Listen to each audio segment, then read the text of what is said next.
wabarakatuh. Halo sahabat Tarbiyah Education Department. Perkenalkan, nama saya Nila Magustini. Di pertemuan kali ini saya akan membahas materi tentang pemikiran filsafat pendidikan Islam menurut Ibnu Maskawi. Nah, sebelum saya menyampaikan materi, ada baiknya kalian like, comment, subscribe, dan jangan lupa bunyikan notifikasi loncengnya supaya kalian bisa mengikuti pelajaran-pelajaran menarik lainnya. Saya akan membawakan dua submateri. Yang pertama adalah biografi Ibnu Maskawi dan yang kedua adalah pemikiran filsafat pendidikan Islam menurut Ibnu Maskawi. Baiklah, kita masuki materi yang pertama, yaitu biografi Ibnu Maskawi.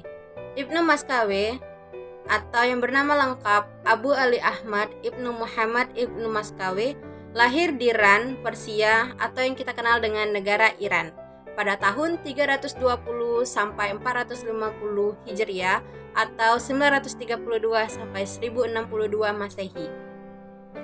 Era kejayaan dinasti Abbasiyah dan hidup pada masa dinasti Buwayhi. Ibnu Maskawi terkenal sebagai sejarawan, pustakawan, sekretaris, bahkan ia adalah pendidik anak-anak elit pada masa dinasti Buwayhi. Ia juga dikenal sebagai sejarawan, ahli bahasa. Kemudian ia juga banyak membahas tentang etika-etika Islam sehingga ia dijuluki sebagai Bapak Etika Islam. Kita masuki materi yang kedua, yaitu pemikiran filsafat pendidikan Islam menurut Ibnu Maskawi. Nah, menurut Ibnu Maskawi, pemikiran filsafat pendidikan Islam itu ada 6.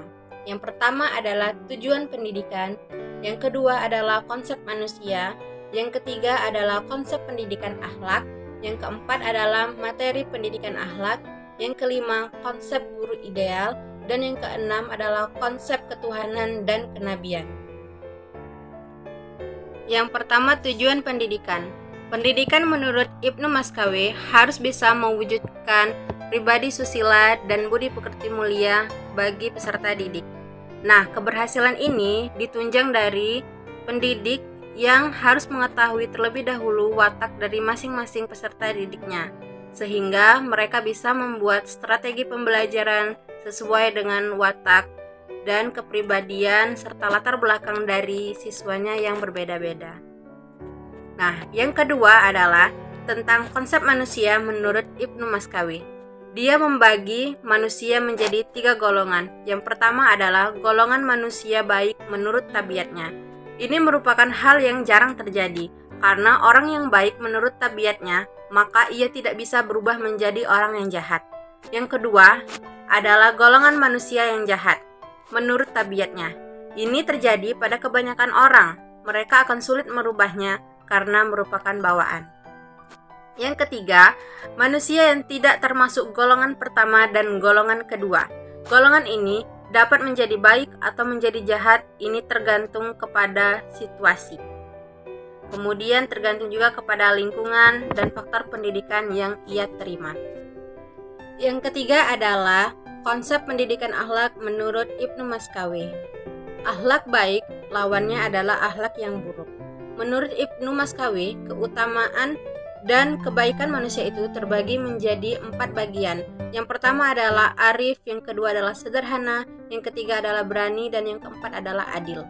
Keempat bagian dari kebaikan tersebut lahir dari kemampuan mengontrol 3 bagian jiwa. Kebalikan dari keempat keutamaan tersebut adalah akhlak yang buruk, yaitu bodoh, rakus, pengecut, dan lalim.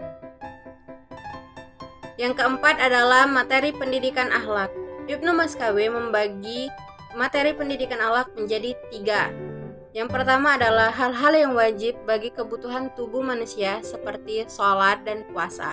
Yang kedua adalah hal-hal yang wajib dipenuhi oleh jiwa, yaitu tentang akidah atau tauhid.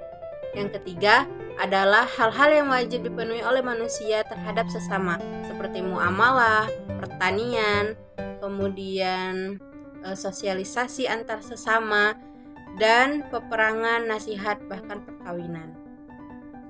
Yang kelima adalah konsep guru ideal.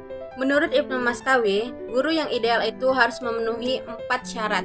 Yang pertama adalah dapat dipercaya, yang kedua pandai, yang ketiga dicintai, dan yang keempat memiliki citra positif di tengah masyarakat.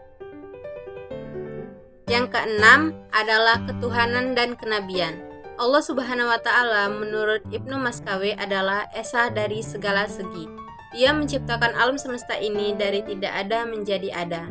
Namun, pada zamannya hal ini tidak lagi diperdebatkan karena itu sudah diperdebatkan oleh filsuf-filsuf Islam sebelum ia. Yang kedua adalah masa kenabian.